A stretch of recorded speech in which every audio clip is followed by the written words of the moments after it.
KEB colony ರಸ್ತೆಯ ಮೇಲೆ ಸಸಿ ನೆಟ್ಟು ವಿನೂತನವಾಗಿ ಪ್ರತಿಭಟಿಸಿ ಗಮನ ಸೆಳೆದು ರಸ್ತೆ ದುರಸ್ತಿಗೆ ಆಗ್ರಹ. ಮಾನ್ಯ ಸಹಾಯಕ ಆಯುಕ್ತರಿಗೆ ಮನವಿ ಪತ್ರ ಸಲ್ಲಿಸಿದ ಜಯ ಕರ್ನಾಟಕ ಸಂಘಟನೆ. ಸೇಡಂ ಬಸ್ ನಿಲ್ದಾಣದಿಂದ ಕೆಇಬಿ ಕಾಲೋನಿ ರಸ್ತೆ ಮಾರ್ಗವಾಗಿ ಹಾದು ಹೋಗುವ ಮುಖ್ಯ ರಸ್ತೆ ಇದಾಗಿದೆ.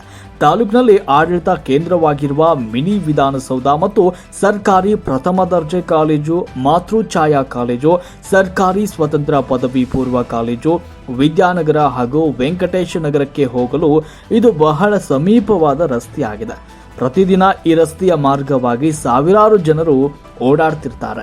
ಅದರಲ್ಲೂ ವಿಶೇಷವಾಗಿ ಶಾಲಾ ಕಾಲೇಜು ವಿದ್ಯಾರ್ಥಿಗಳು ಹಾಗೂ ಸರ್ಕಾರಿ ಕಚೇರಿಗೆ ಬರುವ ಹಿರಿಯ ಜೀವಿಗಳು ಮತ್ತು ಮಹಿಳೆಯರು ಬರುವುದು ಸಹಜವಾಗಿದೆ. ಆದರೆ ಈ ರಸ್ತೆ ಈಗ ಕೆಸರು ಗದ್ದೆ ಆಗಿದೆ.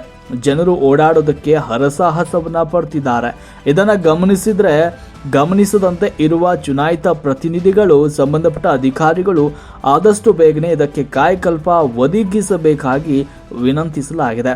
ಆದಷ್ಟು ಬೇಗನೆ ಈ ರಸ್ತೆಯನ್ನು ದುರಸ್ತಿ ಮಾಡಿ ಜನರಿಗೆ ಅಲೆದಾಡಲು ಅನುವು ಮಾಡಿಕೊಡಬೇಕು ಅಂತ ಜೈ ಕರ್ನಾಟಕ ಸಂಘಟನೆಯ ತಾಲೂಕು ಅಧ್ಯಕ್ಷ ರವಿ ನಾಯಕ್ ಅವರು ಮಾನ್ಯ ಸಹಾಯಕ ಆಯುಕ್ತರಿಗೆ ಮನವಿ ಪತ್ರವನ್ನು ಸಲ್ಲಿಸಿದ್ದಾರೆ. ಈ ಸಂದರ್ಭದಲ್ಲಿ ಮಲ್ಲಿಕಾರ್ಜುನ ಅವಟ್ಟಿ, ತಾಲೂಕು ಉಪಾಧ್ಯಕ್ಷ ಹಾಗೂ ಸರ್ವ ಸದಸ್ಯರಾದ ಭೀಮಾಶಂಕರ ಕೊರವಿ, ಮರೆಪ್ಪ ದೊರೆ, ಸಿದ್ದಲಿಂಗ ಗೌತಮ್, ಕುರುಮಯ್ಯ ದೊರೆ, ಗೌತಮ್ ಹಳ್ಳಿ, ನಾಗು ದೊರೆ, ವಿಷ್ಣು ಉಡಗಿ, ವಿಶ್ವನಾಥ್ ಗುತ್ತೇದಾರ್, ಮಾರುತಿ ಮಾಡಬೋಳ್, ಕಾಶಿನಾಥ್ ಹತ್ತಿಗೂಡೂರು, ಭಗವಂತ ರಂಜೋಳ್, ದಶರಥ ಉಡುಗಿ, ಪ್ರೇಮ ಸಾಗರ್ ಹಳ್ಳಿ, ಭೀಮಾ ನಾಯಕ, ಹನುಮಂತ ಕರಾಟೆ, ಸಂತೋಷ ಬಟಗೇರ, ನಿಂಗಪ್ಪ ಹಾಗೂ ಸ್ಥಳೀಯರು ಈ ಸಂದರ್ಭದಲ್ಲಿ ಉಪಸ್ಥಿತರಿದ್ದರು. ವರದಿ ಶರಣಯ್ಯ ಮಠಪತಿ, ಸೇಡಂ.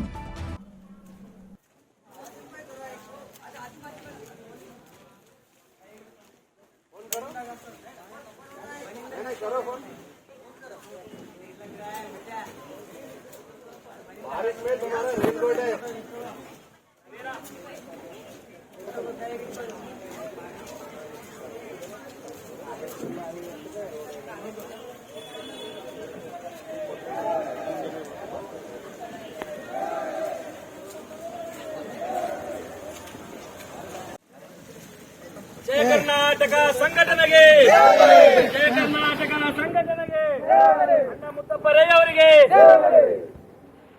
ಸಂತು ಕೂಲಿ ಇಲ್ಲಿ ನೋಡಪ್ಪ ಇವತ್ತು, ಯಾಕಂದ್ರೆ ಅವರು ಕೂಲಿ ಮಾಡಲ್ಲ ಇರೋದು.